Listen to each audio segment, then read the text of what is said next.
അദ്ധ്യായം 8 ഹാമാന്റെ ഉപായം, ദുഷ്ടതയുടെയും ദൈവഹിതത്തിന്റെയും പോരാട്ടം.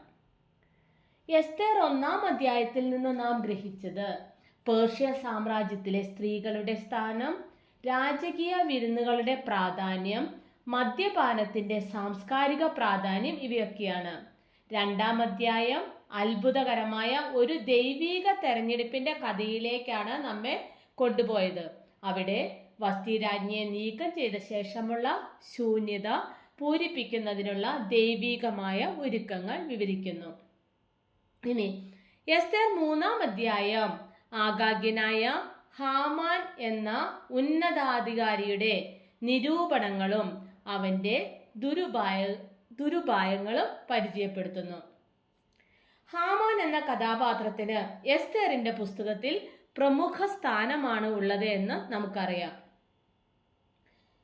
അതുപോലെ അഹശ്വേരോസ് രാജാവിൽ നിന്ന് കയറ്റവും ഉന്നത പദവിയും തന്നോട് കൂടിയിരിക്കുന്ന സകല പ്രഭുക്കന്മാർക്കും മേലെയുള്ള സ്ഥാനവും പ്രാപിച്ചവനായിരുന്നു അവൻ. രാജാവിന്റെ കൽപ്പന പ്രകാരം രാജാവിന്റെ വാതിൽക്കലെ രാജഭൃത്യന്മാരൊക്കെയും ഹാമാനെ കുമ്പിട്ട് നമസ്കരിച്ചു. എന്നാൽ മൊർദെഖായി എന്ന യഹൂദൻ ഹാമാനെ കുമ്പിട്ടുമില്ല, നമസ്കരിച്ചുമില്ല. ഇങ്ങനെ യഹൂദനായ മൊർദെഖായി ഹാമാനെ ആദരിക്കുവാൻ വിസമ്മതിക്കുമ്പോൾ ഹാമാൻ കോപാകുലനാകുകയാണ്. മൊർദെഖായിയുടെ യഹൂദ പൈതൃകവും ദൈവത്തോടുള്ള വിശ്വസ്തതയുമായിരുന്നു ഹാമാനോട് മൊർദെഖായി ഇപ്രകാരം പെരുമാറുവാനുള്ള കാരണം. അപ്പോൾ മൊർദെഖായി യഹൂദനായിരുന്നു എന്ന് നമുക്കറിയാം. ഹാമാൻ ഏത് പരമ്പരയിൽ ഉള്ളവനായിരുന്നു? ഇസ്രായേലിന്റെ ശത്രു പരമ്പരയിൽ ഉൾപ്പെട്ടിരുന്ന അമാലേക്യരുടെ രാജാവായിരുന്ന ആഗാഗിന്റെ പരമ്പരയിലുള്ളവനായിരുന്നു ആര്? ഹാമാൻ.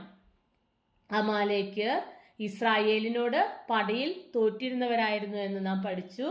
3-ാം അധ്യായം 5-ാം വാക്യത്തിൽ നാം കാണുന്നുണ്ട്, മൊർദെഖായി തന്നെ കുമ്പിട്ട് നമസ്കരിക്കുന്നില്ലെന്ന് കണ്ടിട്ട് ഹാമാൻ കോപം കൊണ്ട് നിറഞ്ഞു.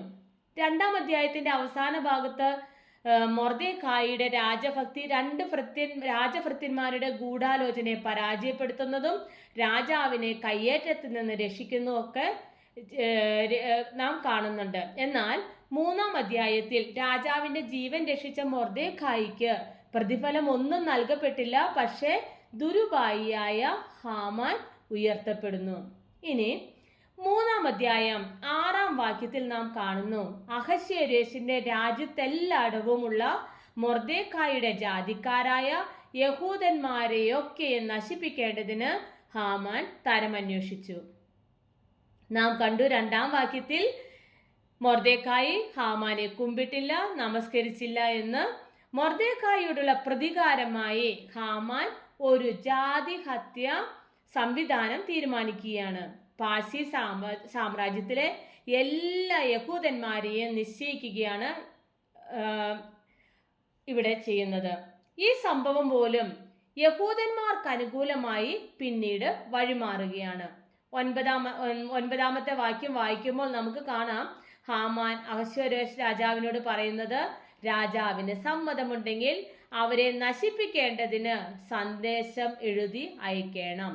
എന്നാൽ ഞാൻ കാര്യവിചാരകന്മാരുടെ കയ്യിൽ 10,000 താലന്ത് വെള്ളി രാജാവിന്റെ ഭണ്ഡാരത്തിലേക്ക് കൊടുത്തയക്കാമെന്ന്. അപ്പോൾ ഹാമാന്റെ വാഗ്ദാനം എന്തായിരുന്നു? രാജഭണ്ഡാരത്തിലേക്ക് 10,000 താലന്ത് വെള്ളി കൊടുത്തയക്കാമെന്നുള്ളത്. ഒരു താലന്ത് എന്ന് പറയുന്നത് ഏകദേശം 34 കിലോഗ്രാം ആണ്. അങ്ങനെയെങ്കിൽ 10,000 താലന്ത് എന്നത് പേർഷ്യ രാജ്യത്തിന്റെ വാർഷിക വരുമാനത്തിന്റെ 2/3 വരുമെന്നാണ് ചില വ്യാഖ്യാനങ്ങളിൽ കാണാവുന്നത്. ന്യൂ ജെറോംസ് കമന്ററി പ്രകാരം 650 ടൺ അതിഭീമമായ ഒരു തുക എന്നാണ് വിവക്ഷ. പാഴ്സി രീതി പ്രകാരം പൂര എന്ന ചീട്ടിട്ട് നോക്കിയാണ് സമയം നിശ്ചയിച്ചത്. പൂര എന്നത് അക്കേഡിയൻ ഭാഷയിൽ നിന്ന് പാർസിയിലേക്കും അതുപോലെ എബ്രായ ഭാഷയിലേക്കും വന്ന ഒരു വാക്കാണ്. പൂര എന്ന വാക്കിന്റെ അർത്ഥമാണ് ലോട്ട് അഥവാ ചീട്ട്, നറുക്ക് ഇവയൊക്കെ. പൂര എന്ന പേരിന്റെ ബഹുവചനമാണ് പുരീം. ഈ പേരാണ് യഹൂദന്മാരുടെ പെരുന്നാളിന് ലഭിച്ചത്. രാജവാഴ്ചയുടെ 12-ാം ആണ്ടിൽ, അതായത് എസ്തേർ രാജ്ഞി പദവിയിലെത്തി 5-ാം വർഷം, ഏകദേശം BC 474.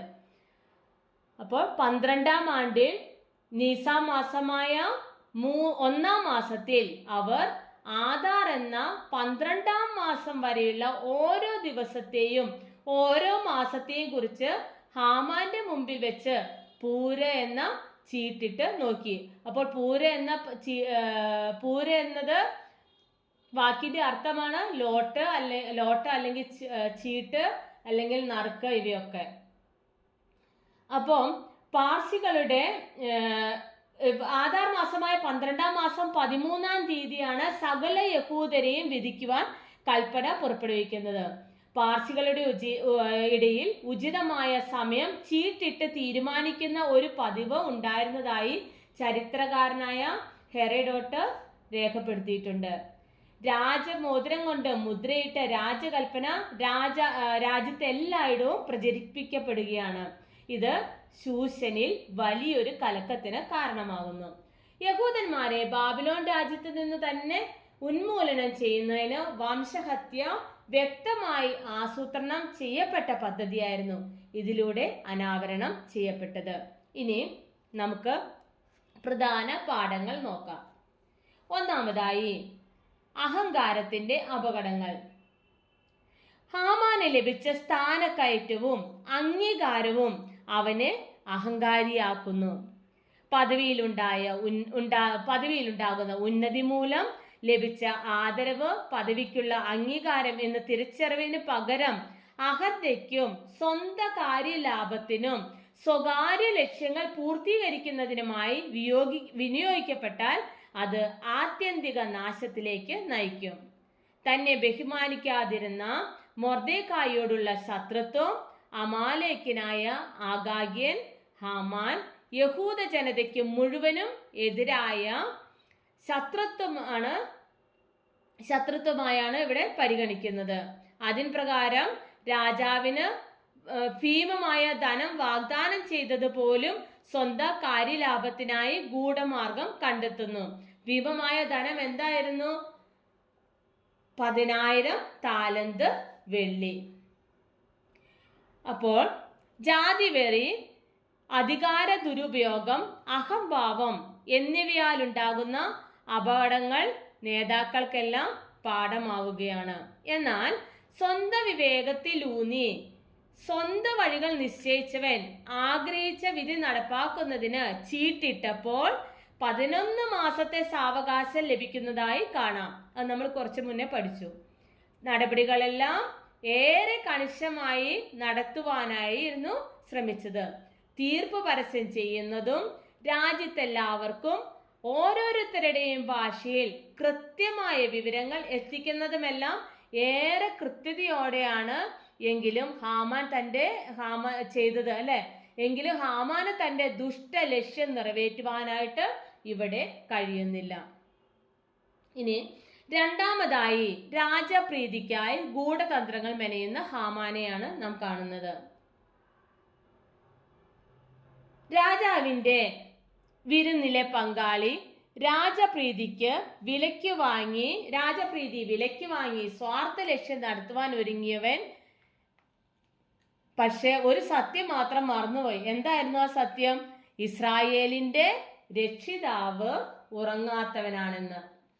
സങ്കീർത്തനങ്ങൾ 121 അധ്യായം 14 വാക്യത്തിൽ പറയുന്നു, ഇസ്രായേലിന്റെ പരിപാലകൻ മയങ്ങുകയുമില്ല, ഉറങ്ങുകയുമില്ല. ഹാമാൻ രാജാവിന് വാഗ്ദാനം ചെയ്ത ദ്രവ്യത്തിൽ രാജാവ് ആശ വെച്ചില്ല. അത് മുഴുവൻ അവൻ തന്നെ വെച്ചുകൊള്ളുവാനാണ് രാജാവ് കൽപ്പിക്കുന്നത്. അപ്പം എന്തുവായിരുന്നു വാഗ്ദാനം? 10,000 താലന്ത് വെള്ളി.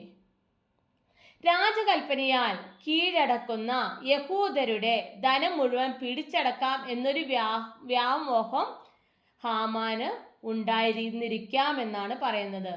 ഗൂഢമായ തന്ത്രങ്ങളുടെയും വ്യാമോഹങ്ങളുടെയും ആകെ തുകയായ സ്വജീവിതം വിശേഷപ്പെട്ടൊരു കഴുമരത്തിൽ ഒടുങ്ങുമെന്ന് ഹാമാൻ ഒരിക്കൽ പോലും കരുതിയില്ല.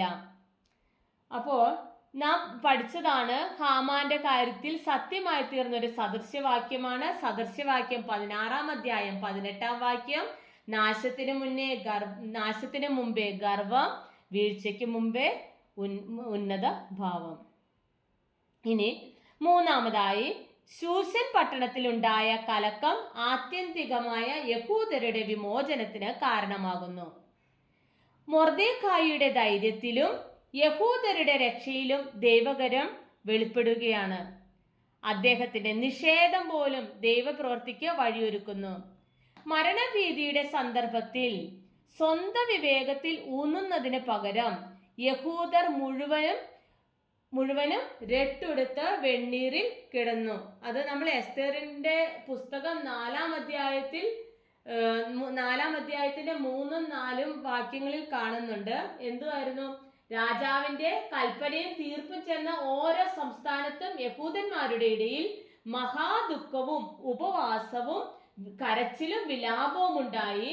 പലരും രട്ടുടുത്ത് വെണ്ണീറിൽ കിടന്നു എന്ന്. അവരുടെ മേൽ കൽപ്പിക്കപ്പെട്ടിരുന്ന രാജവീതി പൂർണ്ണമായും മാറിപ്പോവുകയും ഹാമാനും അവന്റെ മക്കളും തൂക്കിലേറ്റപ്പെടുകയും ശത്രുക്കൾ ഇല്ലാതെയാവുകയും ചെയ്തു. അപ്പം 7-ാം അധ്യായത്തിലാണ് നമ്മൾ 7-ാം അധ്യായം അതിന്റെ 10-ാം വാക്യത്തിൽ കാണുന്നുണ്ടായിരുന്നു. മൊർദെഖായിക്ക് വേണ്ടി നാട്ടിയിരുന്ന കഴുമരത്തിൽ അവനെ തന്നെ തൂക്കിക്കളഞ്ഞു. അതുപോലെ തന്നെ 9-ാം അധ്യായം 13-ാം വാക്യത്തിൽ കാണുന്നുണ്ട് ഹാമാന്റെ 10 പുത്രന്മാരെയും കഴുമരത്തിൽ തൂക്കിക്കളഞ്ഞു എന്ന്. അപ്പോൾ ആരെയൊക്കെ തൂക്കിക്കളഞ്ഞത്? അവനെയും ഹാമാനെയും. രാജവിധി പൂർണ്ണമായും അവരുടെ മേൽ നിന്ന് മാറിപ്പോവുകയും ഹാമാനും അവന്റെ മക്കളും തൂക്കിലേറ്റപ്പെടുകയും ചെയ്തു. മാത്രമല്ല, ശത്രുക്കൾക്ക് പേടിയില്ലാതെയായി. യഹൂദന്മാരെയുള്ള പേടി ദേശത്തെ ജാതികളിൽ വീണിരുന്നത് കൊണ്ട് അവരിൽ പലരും യഹൂദന്മാരായി തീർന്നു. ഇതെല്ലാം നമ്മൾ ഒരു പ്രാവശ്യം പഠിച്ചതാണ്. 8-ാം അധ്യായം 17-ാം വാക്യത്തിൽ പറയുന്നുണ്ട്, രാജാവിന്റെ കൽപ്പനയും തീർപ്പും ചെന്നെത്തിയ സകല സംസ്ഥാനങ്ങളിലും പട്ടണങ്ങളിലും യഹൂദന്മാർക്ക് ആനന്ദവും സന്തോഷവും വിരുന്നും ഉത്സവവും ഉണ്ടായി. യഹൂദന്മാരെയുള്ള പേടി ദേശത്തെ ജാതികളിന്മേൽ വീണിരുന്നത് കൊണ്ട് അവർ പലരും യഹൂദന്മാരായി തീർന്നു. ദൈവം നിശബ്ദനായിരുന്നാലും അവൻ തന്റെ ജനത്തെ ഉപേക്ഷിക്കുന്നില്ല. യെശയ്യാവ് 45-ാം അധ്യായം 15-ാം വാക്യത്തിലാണ് ഇങ്ങനെ പറയുന്നത്. ഇസ്രായേലിനെ ഫറവോനിൽ നിന്ന് രക്ഷിച്ചതുപോലെ ദൈവം എസ്തേറിന്റെ കാലത്തും രക്ഷ നൽകി. ഇസ്രായേലിന്റെ ദൈവം തന്റെ ജനത്തിന് ആശ്രയമാകുന്നു.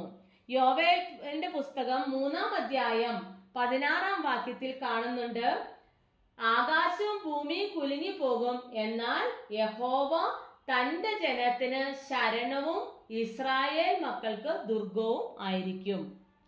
ഹാമാന്റെ തിന്മയുടെ അനന്തരഫലം പോലും ദൈവം നന്മയാക്കി മാറ്റുന്നു. യഹോവ നിങ്ങൾക്ക് വേണ്ടി പോരാടും എന്നത് ഇവിടെയും അന്വർത്ഥമാകുന്നു. പുറപ്പാട് 14-ാം അധ്യായം 14-ാം വാക്യത്തിലാണ് ഇത് നാം കാണുന്നത്. യഹോവ നിങ്ങൾക്ക് വേണ്ടി യുദ്ധം ചെയ്യും, നിങ്ങൾ മിണ്ടാതിരിപ്പിൻ എന്ന് പറഞ്ഞു. അപ്പോൾ ഇത് യഹോവ നിങ്ങൾക്ക് വേണ്ടി പോരാടും എന്നത് ഇവിടെയും അന്വർത്ഥമാവുകയാണ്.